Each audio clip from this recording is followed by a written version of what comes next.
Well, what will happen if there's a no vote?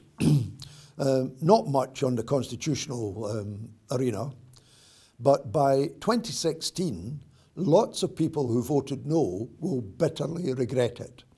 Because if we vote no and remain in the United Kingdom, which is in the last stages of imperial decline, and the UK's skint, by the way, it's in £1.3 trillion worth of debt just now, going up to 1.5 trillion in 2016, 2017. There's £25 billion worth of cuts to public services coming in if we vote no next May 2015. And people will realise that the things we've been telling them will actually be true. And so by 2016, they will bitterly regret having voted no. What we can do about it will be determined by the size of the yes vote in that no victory. If it is narrow, a narrow defeat for yes, then I think come 2016, we will be entitled to another shout.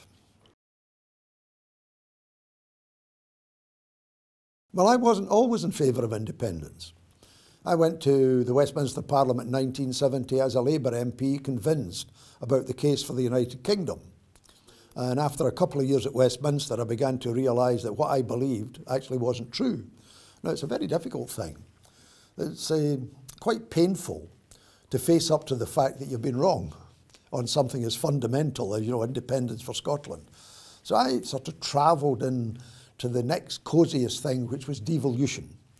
And when you go into the devolution mentality, you realise that you can think of things, and then you realise there's a glass ceiling. Devolution is power that's limited.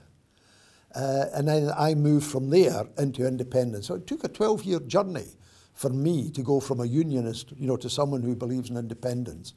And I look forward to it because one of the other things that's happening in this campaign, there's a young group of people, by that, from my age, I mean from the 25 to 40 age group, who are very active and who are coming up with an abundance of radical ideas. Now, some of them may not be practical at the end of the day because these are people who've not been involved in politics before, but a number of their ideas are very practical, and I would anticipate them going in to the Scottish Parliament and actually implementing a whole range of these ideas. It's not for me. I'm 76 now.